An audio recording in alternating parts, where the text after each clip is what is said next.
ముఖ్యమంత్రి రేవంత్ రెడ్డి డైరెక్షన్ మేరకు మంత్రి వివేక్ గారు పోలీసులు అందరూ కలిసి మమ్మల్ని జైల్లో పెట్టారు.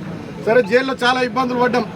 వీళ్ళకి పై అధికారుల ఆదేశాలు ఏందో కానీ దోమలు ఉన్న రూమ్లు వేసిర్రు, సకా భోజనం లేదు, నీళ్లు లేవు, నాకు గొంతు నొప్పి వచ్చింది 2 రోజులు, ట్యాబ్లెట్లు ఇచ్చే దిక్కు లేదు, చలి బాగా విపరీతమైన చలి, దుప్పట్లు ఇచ్చే పరిస్థితి లేదు. మా అడ్వకేట్ శ్రీకాంత్ నాకు బ్లాంకెట్ పంపించింది లోపల కూడా చాలా ఇబ్బందులు పెట్టిర్రు.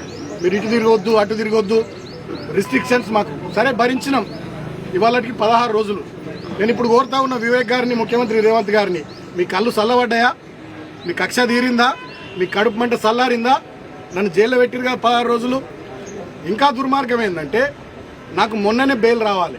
మంచిర్యాల కోర్టు వచ్చింది, హైదరాబాద్ కోర్టు వచ్చింది, చెన్నూరు కోర్టులో నాకు బెయిల్ రావాలి.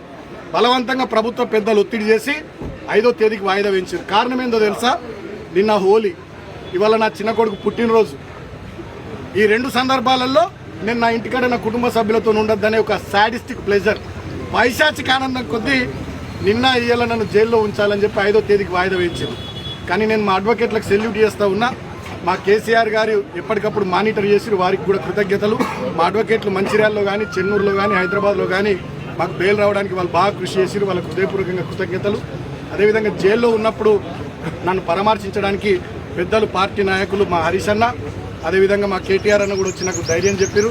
వారితో పాటు మాజీ మంత్రులు మా జోగు రామన్న గారు, వేముల ప్రశాంత్ రెడ్డి గారు, కొప్పులీశ్వర్ గారు, గంగుల కమలాకర్ గారు, అదేవిధంగా ఎమ్మెల్యేలు కోవ లక్ష్మక్క, మా అనిల్ జాదవ్ అన్న, కోరుట్ల ఎమ్మెల్యే సంజయ్ అన్న, అదేవిధంగా మా బావ కుత్బుల్లాపూర్ ఎమ్మెల్యే వివేక్ గౌడ్ గారు, మా సోదరుడు ఎమ్మెల్సీ షంబిపూర్ రాజు గారు, పల్ల రాజేశ్వర్ రెడ్డి గారు, అదేవిధంగా మాజీ ఎమ్మెల్యేలు మా కోనప్ప గారు, దివాకర్ రావు గారు, చిన్నయ్య గారు, మా గొంగిడి సునీత మహేందర్ రెడ్డి అక్క, అదేవిధంగా మా జాజుల సురేందర్ అన్న, ఇట్లా చాలామంది పెద్ద రాష్ట్ర స్థాయి నాయకులు కానీ, మా విద్యార్థి విభాగం సోదరులు కానీ, యూత్ విభాగం సోదరులు కానీ అందరూ వచ్చి నాకు మనోధైర్యాన్ని ఇచ్చింది.